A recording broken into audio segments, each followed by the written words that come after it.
Então, hoje eu vou falar um pouco sobre alguns resultados de existência de extremais ou maximizantes, né, para maximizadores ou minimais, né, para uma desigualdade variacional associada com o operador Kayessiano na condição supercrítica. Essa apresentação ela é baseada em alguns resultados, alguns artigos que foram obtidos recentemente em colaboração com o João Marcos Duó, da Universidade Federal da Paraíba, o Bernard Ruff, da Universidade de Milão, e o professor Pedro Ubiria, da Universidade de Santiago. Tá? Eu dividi a apresentação em algumas partes, em 5 partes, precisamente. No primeiro momento, eu vou falar um pouco sobre a equação Kayessiana, só definições e alguns resultados básicos. Em seguida, explorando a parte variacional e a forma divergente da equação Kayessiana, vamos falar sobre alguns mergulhos de Sobolev, sobre alguns inclusões de Sobolev e expoentes críticos associados com essas inclusões, crescimento ótimo. E no terceiro momento, falar sobre o problema supercrítico, né, que é uma tentativa nossa de recuperar extremal para a desigualdade crítica. E realmente, de fato, na quarta etapa, a gente vai apresentar alguns resultados que atestam que é possível encontrar esses maximizadores, né, ou extremais. E, no final, eu vou comentar um pouco sobre a equação Kayessiana em si, envolvendo uma potência supercrítica. Tá, então, sobre a equação Kayessiana, o cenário que nós vamos trabalhar aqui é um domínio limitado, suave, contido no espaço euclidiano n-dimensional. E a equação Kayessiana, ela pode ser, existem várias formas de definir, mas ela pode ser definida como a soma de todos os menores principais de ordem K, determinantes menores principais, né, de ordem K, da matriz hessiana associada à função. Isso estou considerando uma função de classe C2, onde a hessiana pode ser considerada aqui de uma forma clássica, tá? A matriz hessiana. Então, esse é o operador Kayessiano. Nós podemos definir ele dessa forma, né? Como exemplo de situações envolvendo o operador Kayessiano, nós temos eu coloquei aqui 2 exemplos simples, né? Que é o caso K igual a 1, que ele se reduz ao operador de Laplace ou Laplaciano, que simplesmente vira o traço da matriz hessiana. E o caso extremo, né? O último caso, que é quando K é igual à dimensão do espaço euclidiano, que ele se transforma na equação de Moivre-Ampère, que é uma equação bastante estudada. Inclusive, o Diego Moreira comentou um pouco sobre alguns resultados do Caffarelli, Nirenberg e Sprague. Tá?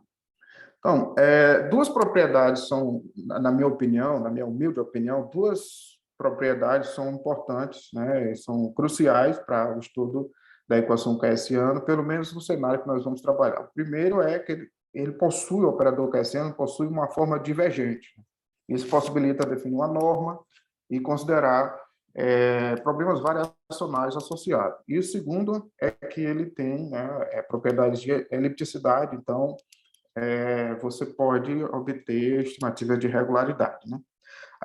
O fato de ser um operador na forma divergente é direto da definição, e para que ele seja, de fato, um operador elíptico, ele gosta da propriedade de elipticidade, é necessário que a gente reduza o espaço das funções de classe C2, né, para um espaço menor, que foi proposto por Caffarelli, Nirenberg e Sprague, um desses artigos que o Diego Moreira acabou de comentar, né? Então, são as funções que chama de K admissíveis, né? São funções cuja o operador, né, Kayessiano para J hessiano, né, para J variando de 1 até K é não negativo, são funções C2. Um subespaço desse espaço, que é interessante para o nosso estudo, é o espaço das funções K admissíveis com condição de fronteira nula. A gente pede que se anule aqui na fronteira, principalmente quando está trabalhando com uma equação Kayessiana em si, né? E quando você restringe esse espaço, o operador Kayessiano ele tem a propriedade de elipticidade, que é importante no contexto que nós vamos trabalhar. Essa é a referência base para esses espaços, né? Acho que é uma das primeiras referências. E Dentro desses espaços, né, nesse cenário, nós podemos considerar os mergulhos, né, os inclusões de Sobolev. Essa é a norma, como eu tinha falado, é possível definir uma norma através da forma divergente, no espaço das funções K admissíveis com condições de fronteira nula, e você tem dois tipos de inclusões do tipo Sobolev para esses espaços. A primeira, dois tipos de inclusões. A primeira é o caso em que o K é estrito menor do que a metade de N, metade da dimensão, então você tem a inclusão em LP, no espaço Lebesgue, dessa forma aqui, para todo P nesse intervalo, incluindo o K estrela, que é o crítico, o expoente crítico, dado por essa expressão aqui. Quando você tomar, por exemplo, K igual a 1, você obtém aquelas inclusões clássicas que envolvendo um operador de Laplace. Né? Obtém o 2 estrelas, no caso. E o caso extremo, o segundo caso, é quando esse K estrela não faz sentido, né, que o denominador é zero, você tem um crescimento, né, um pouco mais, admite um crescimento mais rápido, né, digamos assim, para a limitação no espaço de Lebesgue, que você consegue a inclusão em todo o espaço de Lebesgue finito. Né? Todo o espaço de Lebesgue finito, você tem a inclusão das funções K admissíveis, a inclusão contínua. Esses resultados foram obtidos por Wang, né, em 1994. Nesse artigo aqui tem esses e muitos outros resultados a respeito das inclusões, né, de Sobolev. Tá, então, diante desses resultados, né, dessas inclusões, a questão que aparece é a seguinte, né, qual é o crescimento mais rápido possível, né, o maior crescimento ótimo para que você tenha essa função aqui, a composição da F com uma função admissível integrável em L1 de ômega, né, para toda função K admissível com condição de fronteira nula, né. Para os dois casos, né? Tanto no caso Sobolev, que é quando o K é menor do que a metade de N, ou no caso, que estou chamando de Trudel-Gemoza, que é o caso em que K é igual a N sobre 2. Então, a resposta para essa questão, ela veio no artigo do Wang, aquele artigo que eu acabei de referenciar. Ele provou que, para o caso, que eu vou chamar de caso Sobolev, K menor estrito do que N sobre 2, o crescimento ótimo é do tipo potência, né? Um crescimento do tipo potência T elevado a K, onde K é realmente o expoente crítico. Já no caso que eu chamei de Trudel-Gemoza, né, que é quando N quando K é metade de N, o crescimento admitido, como eu falei, ele é mais permissivo, né? Ele admite um crescimento exponencial para essa limitação. E esse crescimento exponencial, ele é o mais rápido, né? Que admite essa propriedade aqui, né? Ainda é integrável em L1 quando eu componho com a função admissível com condição de fronteira nula. Então, devido a esse crescimento máximo, essa optimalidade de crescimento, naturalmente, essa questão leva a uma perda de compacidade funcional associada, né, dada a partir desse crescimento máximo, que eu chamei de J, né, onde a função φ aqui tem um crescimento maximal. Né? Então, esse crescimento, oriundo desse fato, você tem, né, a existência de sequências, né, em espaços das funções K admissíveis que convergem no sentido fraco a zero, mas que ao longo do funcional ela é ilimitada. Então, isso diz que o mergulho, né, ou a inclusão, ela é contínua, mas não é compacta. Ela não é compacta. Esse L de ômega é o clássico, a gente pensa no clássico espaço de Orix, né? Então, você tem uma perda de compacidade natural que é oriunda da maximalidade do crescimento da função, né? Aqui, em ambos os casos, né? Tanto para o caso Sobolev quanto para o caso Trudel-Gemoza, você tem essa perda de compacidade, né? Oriunda do crescimento máximo. E como há uma perda de compacidade, então a questão que surge natural é: será que eu consigo um extremal para o supremo aqui na esfera, digamos? Será que tem uma função que realiza esse supremo quando o φ é maximal aqui para ambos os casos, tanto o Sobolev quanto o caso Trudel-Gemoza? No caso Sobolev, quando K é menor do que a metade de N, essa constante não é atingida, não existe um extremal para essa constante, para esse supremo aí. Não existe. É uma função que satisfaça o valor do supremo, né, através da integral, no caso crítico. Né? No caso crítico. aqui, quando a φ é potência aqui, um crescimento tipo potência crítica. Não existe, né? Nesse artigo, nessa palestra, nós vamos encontrar uma maneira, eu vou comentar uma forma de a gente recuperar a existência de extremal nessa situação. Então, o título do artigo está dizendo que nós vamos considerar um crescimento supercrítico aqui, nessa parte que está vermelha, a fim de obter a existência de extremais. Tá? No caso do Trondiquemosa, em um artigo recente, em colaboração com o João Marcos Duol e o Bernard Ruff, nós provamos que, em contraste com o caso anterior, que não há extremal, nós provamos que há extremal, né? Mesmo com a perda de capacidade que existe, né, com o crescimento exponencial, que é o crescimento ótimo. Então, essa constante ela é atingida, né, a constante S é atingida no caso exponencial, mas aqui o resultado que nós provamos é só quando nós temos um domínio com simetria. Simetria radial, no caso, nós estamos considerando uma bola. Então, existe uma função extremal que é admissível para aquele S, né? Para esse S, no caso exponencial. Nós só fizemos no caso em que ômega é uma bola. O caso geral, em que ômega é um domínio limitado no Rn, é uma questão que permanece em aberto e, assim, na minha opinião, é uma questão muito difícil, né? Nós estamos trabalhando nessa questão há algum tempo e algum progresso nós já obtivemos, né? Mas é um problema ainda em aberto. Tá? Então, como eu falei, essa parte aqui que eu coloquei de vermelho, né? Nosso objetivo é recuperar a existência de extremal no caso do crescimento ótimo do tipo potência, né? Nesse crescimento crítico do tipo potência, que é do tipo Sobolev. E aí que vem o problema do extremal supercrítico, né? Que a gente considera esse problema aqui. Né? A gente considera o supremo, onde o crescimento, a potência crítica, ela é perturbada por uma função que depende de x, aqui, estou integrando com respeito a x, ela é perturbada por uma função positiva que se anula na origem. Então, tomo o supremo, é o mesmo supremo, só que agora é o supremo que eu vou chamar de supercrítico, né? Estou na esfera novamente, e aqui eu estou considerando as funções K-admissíveis com simetria radial, apenas.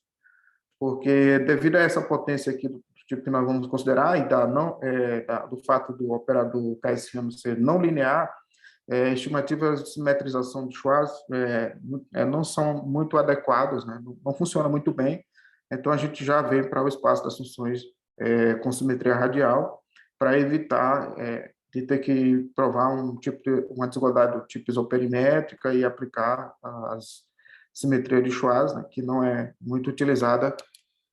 Na verdade, não é adequada, né, para o operador Kayssiano, né? Não se mostra adequada, né?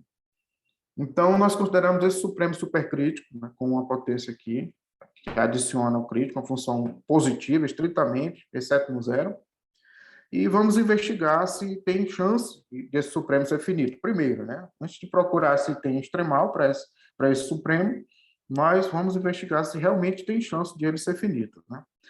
Antes de passar para o argumento, né, a explicação disso, vale ressaltar que esse supremo, no caso K igual a 1, que é o Laplaciano, no caso que a Hessiana virou Laplaciano, ele já tinha sido considerado por João Marcos, Bernard e pelo Pedro Bila, né? Eles estudaram esse tipo de problema para o Laplaciano. Então, aqui a gente procura estender para o Kayssiano, que é K maior do que 1. Então, a gente observa que as funções que têm simetria radial admissíveis, a norma pode ser calculada dessa forma. Aqui eu estou considerando a bola unitária, então, usando a simetria radial, nós podemos calcular dessa forma. A integral no intervalo 0,1 mesmo. Aqui, tá? E o funcional, onde a gente está considerando o supremo, ou maximizando na esfera, ele simplesmente se escreve dessa forma aqui, só usando coordenadas polares e nada mais. Então, baseado nessas duas identidades, nós vamos definir um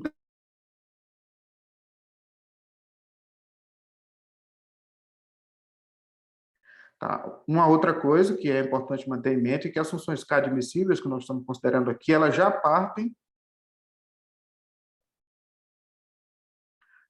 Eu acredito que a internet deu uma falha, mas voltando, né? Uma coisa importante a ser considerada aqui é que as funções admissíveis que nós estamos considerando aqui, ela já vem com a regularidade classe C2, né? Já são de classe C2. Tá? E satisfaz essa desigualdade aqui. Tá bom? Então, o espaço auxiliar que nós consideramos, né, é o espaço que eu estou chamando de X1, né? X1, espaço das funções localmente absolutamente contínua, no intervalo 0,1, é o espaço mais simples possível de trabalhar, né? Satisfazendo a condição de fronteira, essa condição de fronteira no limite, e essa condição de integrabilidade no gradiente. Tá? Esse espaço a gente pode definir uma norma natural, ele se transforma num espaço de Banach, e ele goza de boas propriedades de inclusões no espaço de Lebesgue com peso, né? Então, tem inclusão compacta e inclusão contínua, e isso é importante porque nós podemos tomar limites. Nós podemos tomar limite de sequências limitadas, por exemplo, limite fraco. O que não ocorre no espaço das funções K-admissíveis radiais, a gente tem um problema porque aquele espaço, ele não é de fato um espaço de Banach, ele é um cone convexo, então você tem alguma dificuldade de tomar limites de sequências. Então, esse espaço auxiliar ele vem para suprir essa necessidade de trabalhar com mais liberdade na hora de tomar limites. Tá? Então, o importante desse espaço é que ele goza dessas duas, né, propriedades. Né? Ele preserva a norma, quando você olha a expressão radial, e ele preserva o funcional. Então, você pode trabalhar em X1, analisar esse supremo, e se você conseguir mostrar que esse supremo é finito, então você vai conseguir mostrar que o supremo nas funções K-admissíveis também é finito devido a essas identidades acima. Então, nós voltamos a nossa atenção para esse supremo no espaço X1, né, nesse espaço auxiliar. A primeira etapa é encontrar uma estimativa pontual para isso, né, do tipo lema de Strauss, lema radial de Strauss. Isso aqui que eu coloquei na segunda parte é só uma estimativa, direta da estimativa anterior, só uma maneira diferente de escrever, e vale para todo R.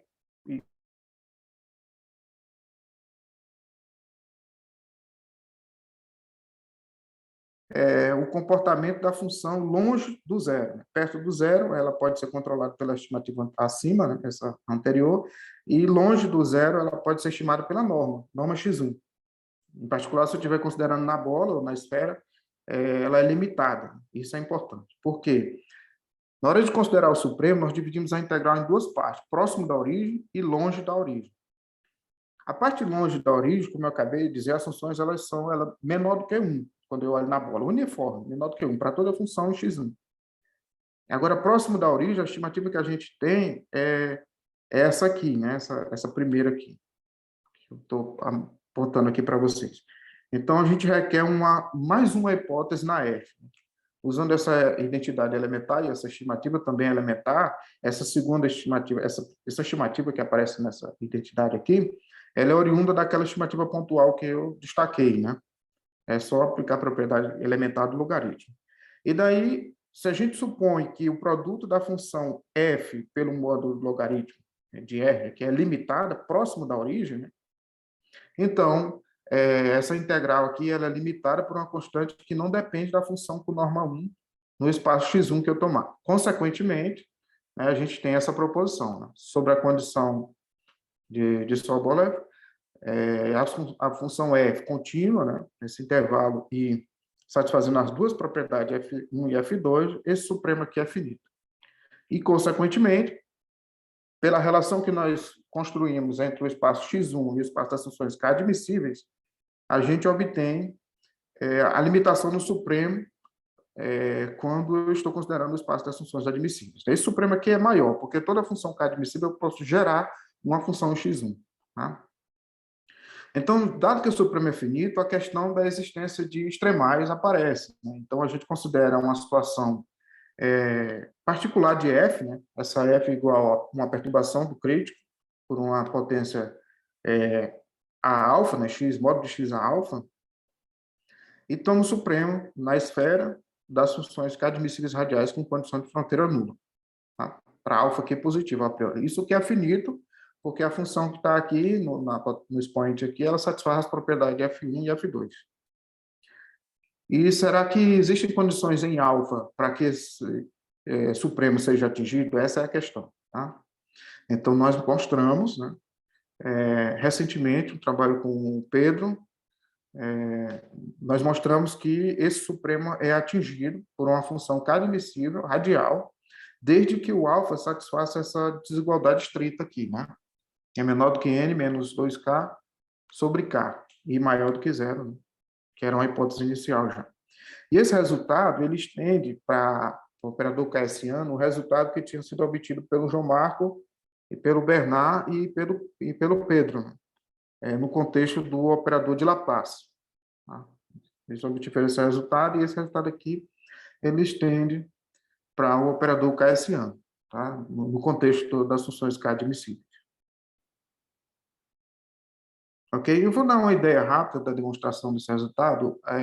A prova, a gente considera, ela é em 3 etapas. A primeira etapa eu considero no espaço das funções K admissível, eu transplanto o problema para o espaço X1, esse espaço auxiliar, onde eu falei que é mais fácil manejar o problema, e depois tem uma volta, né? Tem que voltar para o espaço das funções K admissíveis. Então, considero o supremo supercrítico no espaço auxiliar X1, e analisa a existência de extremal nesse espaço, tá? Então, isso é feito em 2 etapas. Na primeira etapa, a gente mostra, através de um cálculo com a função teste, né? Um cálculo delicado com a função teste, a gente mostra que o supremo supercrítico ele é estritamente maior do que o supremo crítico associado, tá? Dentro desse espaço X1. Então, ele é estritamente maior. Ele sempre vai ser estritamente maior, isso é fato. A gente pega uma função teste e verifica.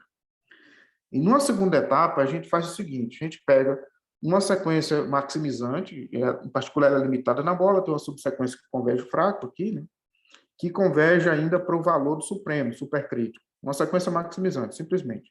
Então, tem 2 possibilidades para essa sequência maximizante. Ou o limite fraco, ele é um extremal para o supremo supercrítico, ou então o limite sup, né, da integral, do funcional que gera o supremo, ele é menor do que ou igual ao supremo crítico. Só que essa condição que eu coloquei de vermelho, ela não ocorre jamais com a sequência maximizante, porque nós mostramos na etapa 1 que esse supremo supercrítico ele vai além desse supremo crítico. Então, mostrando essas 2 etapas, né, essa é uma estratégia de 2 etapas de Carlson-Schenck, né, é chamado, né, a gente mostra que o supremo ele é atingido, não existe um extremal só que em X1, né? Existe um extremal aqui no espaço X1 para o problema X1 relacionado, né? Problema auxiliar X1. E a terceira etapa é a volta, né? Você precisa voltar para o espaço das funções K admissíveis. E aí entra uma construção, né? A gente acaba construindo o extremal a partir do extremal obtido no espaço de funções auxiliares aqui X1. Dado que existe um extremal nas funções, no espaço de funções auxiliares, X1, né, a gente pode construir, a partir daí, um extremal no espaço das funções K admissíveis dessa maneira. A gente define a U de X como sendo menos o valor da V, né, que é o extremal no espaço das funções auxiliares, V do módulo de X, com X na bola. Então, a etapa que a gente precisa mostrar é que a função ela é de classe C2 e que satisfaz as desigualdades, o operador cartesiano de 1 até K precisa ser maior do que ou igual a zero. Tá? Para todo K, de 1 até K precisa ser maior do que igual a zero. Então, a estimativa de regularidade, para ela ser C2, nós exploramos o fato que ela é um extremal e estimativas de regularidade do tipo de George, Nash, Moser, e garantimos que ela é C2. E, em seguida, a gente mostra as desigualdades, né? Dado que a função ela é definida para ser radial, a expressão do Cartesiano ou do J hessiano, ela pode ser manejada de forma explícita, e a gente consegue ver as desigualdades, né, através de uns truques algébricos. Então, ela é definida dessa forma, ainda tem essa primeira propriedade, obviamente ela preserva a norma, né? Ela preserva a norma, e o valor do funcional, ele ainda é igual ao valor do funcional da V. Só que o valor da V é o valor do supercrítico, né? Que é maior do que ou igual ao valor original. Então, como ela mora no conjunto onde eu estou tomando o supremo e o valor dela é maior, então ela atinge. Essa função, ela necessariamente atinge, e ela é uma função extremal para o problema que nós estamos considerando. Só que é uma função cadmissível, e aí, cadmissível, né? E aí a gente realmente encontra um extremal para o supremo cadmissível. Nessa última etapa aqui, nesses últimos 4 minutinhos que me restam, eu vou falar rapidinho sobre um problema de existência, que eu coloquei crítico, mas na verdade é supercrítico, a equação parecendo supercrítica, alguns resultados de existência, né? O problema com potência crítica do tipo, com crescimento crítico do tipo potência foi considerado por Tissot em 1990 e ele mostrou que existe um expoente crítico, né? E realmente aquele expoente crítico das inclusões de Sobolev, ela gera perda de solubilidade na equação. A equação passa a não ter solução, que é esse segundo passo aqui, no caso crítico, né? Quando P é igual K estrela menos 1, né? Então, não tem solução, ele prova uma identidade do tipo já e mostra que não tem solução. Tá? Então, nós fizemos, né, semelhante ao que nós tínhamos feito com o problema extremal, nós fizemos com a equação. Então, vamos colocar uma potência supercrítica e vamos investigar a existência de solução agora, nesse contexto, já que a gente sabe que o problema extremal, né, pode ser resolvido, então a equação é esperado que ela seja resolvida. E, realmente, a gente consegue mostrar que existe, né, mostrei com o Pedro, em colaboração com o Pedro, nós mostramos que existe uma solução, né, admissível, radial para essa equação, né, supercrítica, quando o alfa está na mesma restrição que estava na existência do extremal. Aqui cabe mencionar um detalhe, que esse resultado a gente tinha obtido com o João Marcos Duó também, num outro artigo, só que as funções que nós obtivemos lá, elas não mostramos que ela estava na classe das funções cadmissivas. Então, aqui, como a gente vinha trabalhando já no extremal do tipo Sobolev, não no espaço das funções cadmissivas, nós só complementamos, né, o resultado e melhoramos também aqui a condição, né? A condição era diferente, né? Era um pouco diferente, existiam duas condições, né? Era o mínimo entre essa constante e n menos 2k. No caso, k igual a 1 seria n menos 2. E esse realmente estende, né, para K maior do que 1 os resultados do caso do Laplaciano, que tinham sido obtidos por Bernard, pelo Pedro e pelo João Marco. Tá? Então, aqui algumas referências. Né? Essa primeira é a referência central dessa apresentação, né? Que é um resultado recente com Pedro, né? Nós provamos extremal, né? Para a equação supercrítica, para desigualdade supercrítica envolvendo do tipo Sobolev, né? Aqui, esse segundo é a existência de extremal para crescimento crítico do tipo turno de Gemoso, ou exponencial, que é um resultado de colaboração com o João Marco e o Bernard. Esse terceiro é o resultado que eu falei, que nós tínhamos obtido a existência de solução, mas no espaço diferente das funções admissíveis, né? Mesmo considerando a equação supercrítica. Esse é um resultado em colaboração com o João Marco e o Pedro também. E nesse último, nós consideramos a contraparte desse penúltimo aqui, né? E nós consideramos a existência de solução, um crescimento crítico do tipo exponencial. E nós provamos a existência de solução sobre algumas condições também, e saiu recentemente. Obrigado a todos pela atenção.